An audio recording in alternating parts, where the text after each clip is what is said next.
Okay, so now what we're going to do is continue our exploration of the different doorways into the non-ordinary state of awareness that shamans have always entered into. And again, reminding you that shamans are the healers, the ceremonialists, the doctors, the diviners, the educators of the cultures in which they live. And the way that they serve their community is by establishing relationships with the non-visible powers of nature. And they do this by entering into this world of non-ordinary awareness that lies beyond the reaches of the conscious mind. And there are many ways to do this within shamanic practice, and we have looked at dreaming, we've looked at visionary experience, and then we've looked at the vision quest. These are all different ways in which people have stepped into this non-ordinary state of awareness in order to establish relationships with the powers of nature that then become, again, the basis for the shaman's capacity and power to accomplish any of the goals that they're asked to accomplish for their community. And today what we're going to do is we're going to look at psychotropic plants. And psychotropic plants are plants that alter the state of awareness when they are ingested. And, there has been a big resurgence in trying to understand what psychotropic plants do and how they do it. Often in situations and circumstances where people don't have the kind of guidance that shamanic practitioners have traditionally had. And so understanding a little bit more about the world of psychotropic plants, I think, is important. And it's something that we spend a lot of time understanding in the plant medicine integration program here at the Sacred Stream. But today I'd like to just talk a little bit about the world of plants and to understand that psychotropic plants and the use of psychotropic plants to access guidance is something that comes out of a larger practice of working with plants generally. And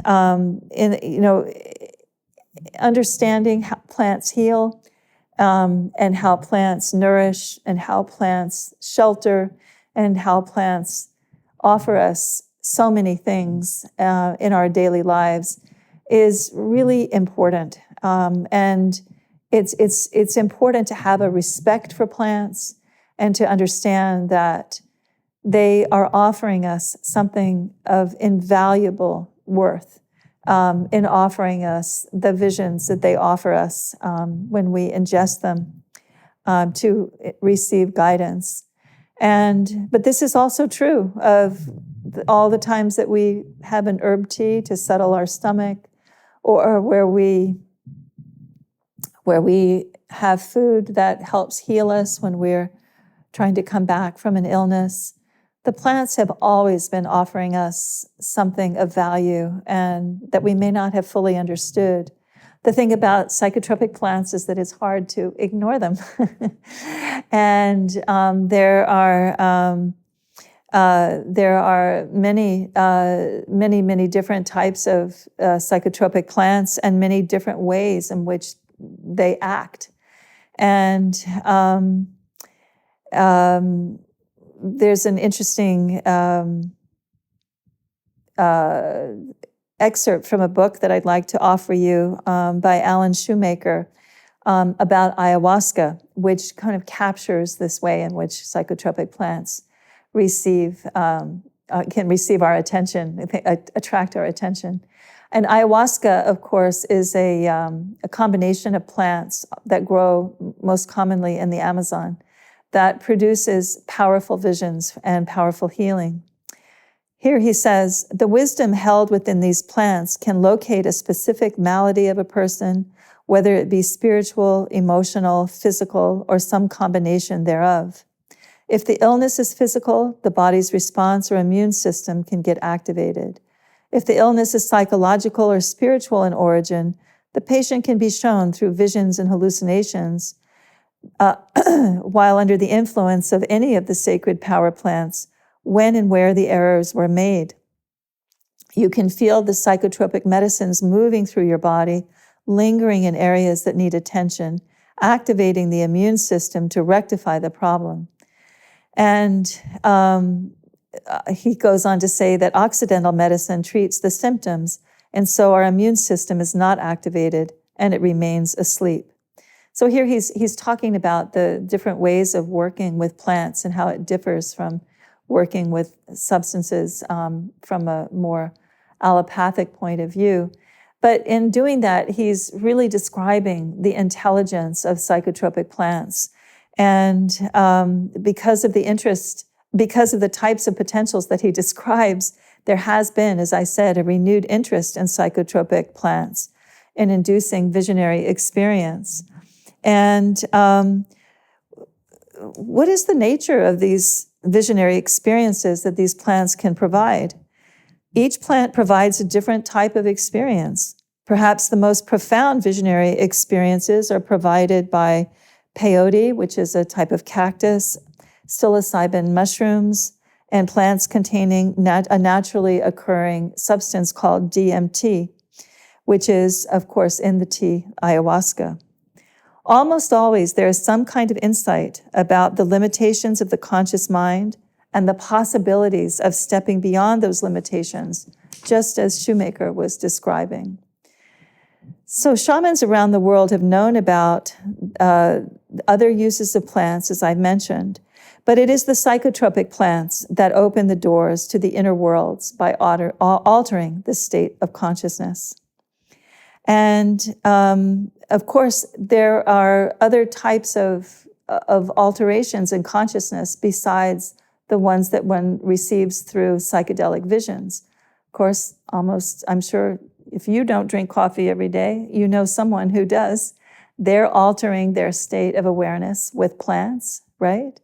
And of course, depressants like opium or opioids are things that people take on probably too regular a basis. But they certainly do help people who are in a tremendous amount of pain alter their state of awareness so they're not as aware of the pain. And then, of course, there are, many other ways in which plants alter the state of consciousness in shamanic practice beyond hallucinogenic visions. And these are the plants that I call ordeal plants. Plants like datura or morning glory, which that are essentially poisons and for the human experience. And they put the person who ingests the plants through so much ordeal and so much difficulty that when they come out on the other side of it, they're so happy to be alive that they have a new inspiration for living and they have a new vision of life. So there are all many different ways of the ways in which plants alter awareness, and it's important to understand that we need to treat the plants and approach the plants with respect. And when we have visions through the plants, or when we receive information or understanding about our experience from the plants, it's important to follow it up. It's important to do the work of integrating it so that we're not just becoming consumers and just sort of, consuming experience.